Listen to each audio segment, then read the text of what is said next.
જો તમારે સરકારી નોકરી જોઈએ છે તો તમારે શું કરવું જોઈએ?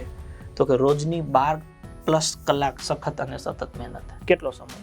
1 વર્ષથી લઈ અને 5 વર્ષ સુધી, કે મિનિમમ એકાદ વર્ષ, મેક્સિમમ 5 વર્ષ.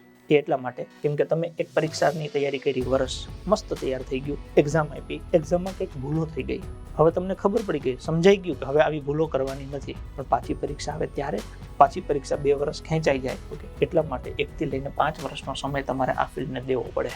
પછી ઘણી વખતે મેં મારા જીવનમાં એવું જોયું છે કે છોકરાએ 12મું ધોરણ પૂરું કર્યું, પોલીસનું ફોર્મ ભર્યું, દોડવા ગયો, પાસ થઈ ગયો, 3 મહિના તૈયારી કરી, પરીક્ષા આવી, આપી, પાસ થઈ ગયો. આવા વિદ્યાર્થીઓ લાખે એક હોય છે, લાખોમાં એક હોય છે. આવું બધા જોડે નથી થતું, પણ એકાદ વર્ષ વ્યવસ્થિત તૈયારી કરી હોય અને પછી નોકરી લાગી ગયા હોય, એવા આપણને 100માં 1 જોવા મળતા હોય છે. 100 આવો એક વિદ્યાર્થી હોય જેને 1 વર્ષ વ્યવસ્થિત આયોજનપૂર્વક મહેનત કરી અને લાગી ગયો. આવા 1ના 2 તમને 5 જોવા મળશે. એટલે સમય તો દેવો પડે છે, એકાદ વર્ષ મિનિમમ દેવો પડે.